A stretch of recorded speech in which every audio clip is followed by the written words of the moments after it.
Hi hello வணக்கம் welcome back to தமிழேரா channel.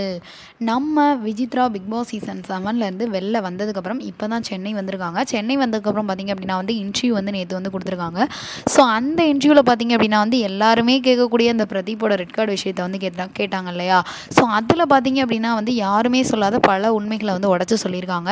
So வந்து எல்லாருமே பிரதீப்பை பற்றி தப்பாக பேசினப்போ பிரதீப் ஒரு ட்வீட் போட்டிருந்தாரு, முதல்ல பாத்ரூம் லாக் இருக்கான்னு போய் பாருங்கடா அப்படின்ற மாதிரி. அது உண்மை தான். அதாவது ஸ்மால் பாஸில் வந்து பார்த்திங்க அப்படின்னா வந்து பாத்ரூமில் லாக் வந்து இல்லை.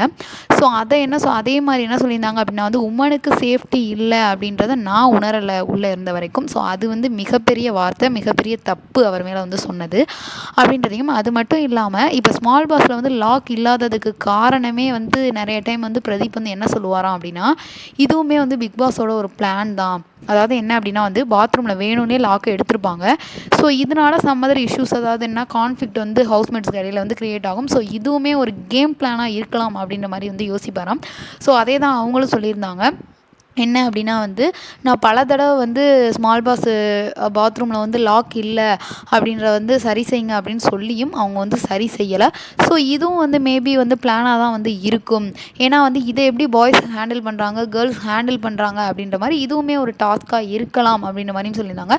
ஸோ அவங்க வந்து பாத்ரூம் வந்து போகும்போது வந்து நான் இந்த மாதிரி குளிக்க போகிறேன், யாரும் வந்துடாதீங்கன்னு எல்லா ஹவுஸ்மேட்ஸ்லேயும் சொல்லிட்டு போவாங்களாம். ஸோ இந்த மாதிரி தான் நடந்திருக்கு. ஸோ பாத்ரூமில் லாக் இல்லாதது உண்மை அப்படின்றது வந்து ப்ரூஃப் ஆகிடுச்சு. ஸோ பிரதீப் அண்ணனி சொன்னது வந்து உண்மை தான். ஓகேவா. ஸோ இது மாதிரி வந்து பிரதீப் வந்து இந்த விஷயத்தை வந்து அவாய்ட் பண்ணுறதுக்கு ரீசனே வந்து நிறைய அவர் சைடு வந்து உண்மைகள் இருக்குது. அதை சொன்னாலும் எதுவும் வேலைக்கு ஆக போகிறதில்ல அப்படின்னாலதான் சொல்லலை அப்படின்றது நான் நினைக்கிறேன். இதை பற்றி நீங்கள் என்ன நினைக்கிறீங்க அப்படின்னு மறக்காமல் நம்ம சேனலுக்கு உலகம் பாக்ஸில் கமெண்ட் பண்ணுங்கள். இந்த வீடியோ உங்களுக்கு பிடிச்சிருந்தா லைக் பண்ணுங்கள், ஷேர் பண்ணுங்கள், கமெண்ட் பண்ணுங்கள். அப்படியே நம்ம சேனலை சப்ஸ்கிரைப் பண்ணிடுங்க. Okay, by by. உங்களிருந்து விடைபெறுவது உங்களுக்கான ஹரஜ்.